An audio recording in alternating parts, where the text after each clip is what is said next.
Assalamualaikum. Apa kabar anak-anak semuanya? Bertemu lagi dengan Ustazah Bila.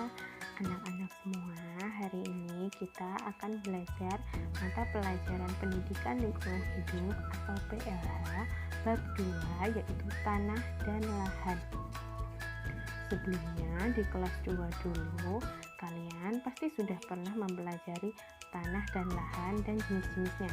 Siapa yang masih ingat? Tanah adalah bagian dari kerak bumi yang memiliki susunan dari mineral dan bahan organik. Tanah sangat penting perannya bagi kehidupan di bumi, sebab tanah mendukung kehidupan tumbuhan dengan adanya zat hara dan air sekaligus sebagai penopang akar pohon. Tanah berasal dari batu yang terkikis lalu hancur. Proses terbentuknya tanah adalah sebagai berikut. Pada siang hari, udara terasa panas, sedangkan pada malam hari, udara terasa dingin. Perubahan suhu ini menyebabkan batuan pecah, dan ditambah lagi dengan adanya hujan dan angin. Nah, sekarang kita akan mempelajari tentang jenis-jenis tanah. Tanah dibagi menjadi 4 jenis. Yang pertama tanah berpasir, yang kedua tanah berhumus, yang ketiga tanah liat, dan yang keempat tanah berkapur. Sekarang kita akan mempelajari tentang tanah berpasir. Tanah berpasir yaitu tanah yang berasal dari pelapukan batu dan pasir. Tanah ini biasanya ada di daerah pantai atau daerah kepulauan. Selanjutnya yaitu tanah berhumus. Tanah berhumus adalah tanah yang terbentuk dari pelapukan tumbuh-tumbuhan, mengandung banyak unsur hara dan mineral sehingga sangat subur. Yang ketiga, tanah liat, yaitu tanah yang terbentuk dari pelapukan batu yang dihasilkan dari aktivitas panas bumi. Tanah ini biasanya digunakan untuk membuat kerajinan dan lainnya. Selanjutnya yang keempat yaitu tanah berkapur, yaitu tanah yang berasal dari batuan kapur yang mengalami pelapukan, sehingga tanah ini tidak subur dan tidak bisa ditanami tanaman yang membutuhkan banyak air, tetapi bisa ditanami pohon jati dan pohon keras lainnya.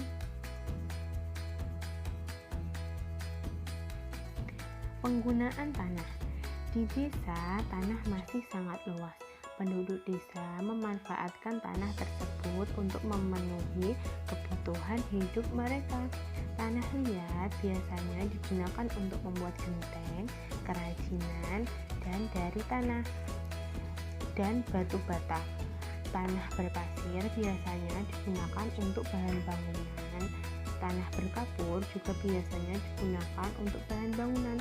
Tanah berhumus biasanya digunakan untuk pertanian dan perkebunan karena tanahnya sangat subur. Nah, sekarang kita akan mempelajari panca usaha tani. Untuk mendapatkan hasil yang memuaskan, para petani biasanya melakukan usaha yang biasa disebut panca usaha tani. Panca usaha tani meliputi yang pertama, pengolahan lahan. Tanah yang baik adalah tanah yang mampu menyediakan unsur hara secara lengkap. Selain harus mengandung zat organik dan anorganik, air dan udara, yang tidak kalah penting adalah pengolahan tanah yang bertujuan untuk memperbaiki struktur tanah. Yang kedua yaitu pengairan atau irigasi. Irigasi atau pengairan adalah usaha menyediakan dan pengaturan air untuk menunjang pertanian yang jenisnya meliputi irigasi air permukaan, irigasi air bawah tanah, dan irigasi pompa air serta irigasi tambak. Selanjutnya yaitu pemilihan bibit unggul. Benih unggul merupakan benih yang telah dipilih dan dipilah agar menghasilkan kualitas yang baik dan tahan hama, penyakit, dan gangguan lainnya. Pemupukan. Pemupukan bertujuan untuk mengganti hara yang hilang terbawa panen. Volatilisasi, pencucian, fiksasi, dan sebagainya. Selanjutnya, pemberantasan hama. Pengendalian hama dilakukan dengan cara menangkap langsung hama yang ada. Pemberantasan dilakukan bila populasi hama sedikit. Bila populasinya banyak, sebaiknya digunakan cara lain agar lebih efektif dalam hal waktu maupun tenaga kerja. Sebelum menanam tumbuhan, petani harus mengolah tanah terlebih dahulu agar menjadi tanah yang gembur dan mudah ditanami. Alat yang digunakan untuk mengolah tanah antara lain ada baja, cangkul, solet, dan lain-lain. Berikut ini adalah urutan petani menanam padi. Yang pertama yaitu tanah dibajak menggunakan kerbau.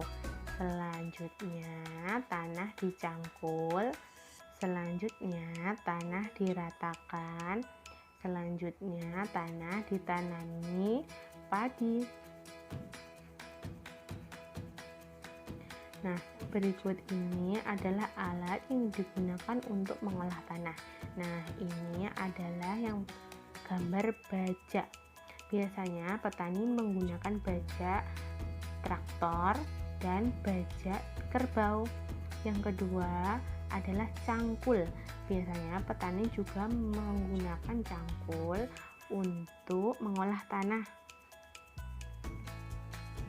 Nah, setelah melihat dan mendengarkan penjelasan Ustazah tadi, sekarang silahkan mengerjakan LKS uji kompetensi halaman 17 sampai 18. Alhamdulillah, sekian pembelajaran hari ini. Jangan lupa, meskipun belajar secara daring, anak-anak harus tetap rajin belajar dan jangan lupa sholat dan murojaah ya. Sampai ketemu di video pembelajaran selanjutnya. Wassalamualaikum warahmatullahi wabarakatuh.